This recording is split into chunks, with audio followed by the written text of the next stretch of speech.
Bonjour guys, welcome dans cette nouvelle vidéo. Ballon d'Or 2023 et de 8 pour Lionel Messi. C'est fou le nombre de ballons d'or remportés par Messi. C'est une dinguerie. Les gars, 8 ballons d'or. La saison dernière a été marquée par la victoire de l'Argentine en Coupe du Monde, portée par un très grand Lionel Messi. Un trophée qui a fait entrer le jeune Argentin un peu plus dans l'éternité. L'histoire de Messi avec sa sélection a longtemps bégayé. Messi avait remporté tous les trophées possibles en club, mais en sélection, les trophées se refusaient à lui.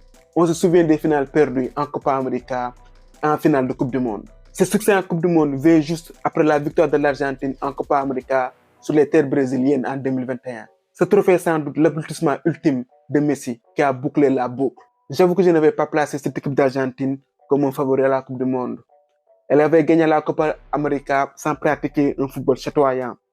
Mais cette équipe d'Argentine s'est fait mal quand il le faut. Mes doutes ont été renforcés par la défaite de l'Argentine pour son premier match face à l'Arabie Saoudite.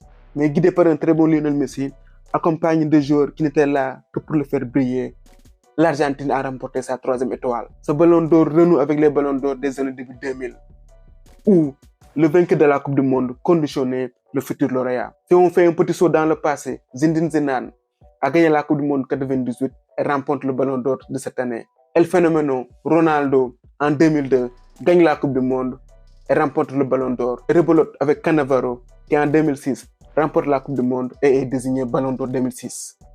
Il y a toujours un débat à savoir si c'est la Ligue des Champions ou la Coupe du Monde qui doit le plus peser dans la balance. Pour certains, le ballon d'or ne doit pas récompenser le meilleur joueur d'un tournoi, mais le meilleur joueur de toute la saison. Il est vrai que la Ligue des Champions se déroule pendant toute la saison, alors que la Coupe du Monde ne dure qu'un mois. Et pour d'autres, la Coupe du Monde étant beaucoup plus prestigieuse, regroupant tout le monde et se déroulant chaque 4 ans, doit primer. C'est un débat sans fin. Ce ballon d'or est aussi le signe de la longévité de Lionel Messi au plus haut niveau. Désigné 8 fois meilleur joueur du monde n'est pas chose aise. Son plus grand rival Cristiano Ronaldo a sans doute contribué à cette longévité. Vous vous en doutiez, en tant que fan du Real Madrid, je n'allais pas omettre Cristiano Ronaldo. Ils se sont poussés l'un l'autre. On se rappelle de leur bataille. Quand l'un marquait un doublé, l'autre te mettait un triplé. Aujourd'hui, ils sont presque en fin de carrière et j'ai un pincement au cœur. Et c'est l'occasion pour moi de rendre un hommage à Diego Armando Maradona, né un certain 30 octobre, El Pibe del Oro. Alan aussi aurait mérité de gagner. C'est lui qui a été le plus constant en club. Son désavantage, c'est que la Norvège n'est pas encore une grande nation de football. Rendez-vous compte, les 2 derniers ballons d'or n'évoluent pas en Europe. Karim Benzema évolue en Arabie Saoudite et Lionel Messi en MLS. Comme disait l'autre, le foot a changé. Et Jude Bellingham, le Madrilène, a remporté le trophée Copa. Vinicius, lui, a fini 6e au classement Ballon d'Or, a remporté le trophée Socrates.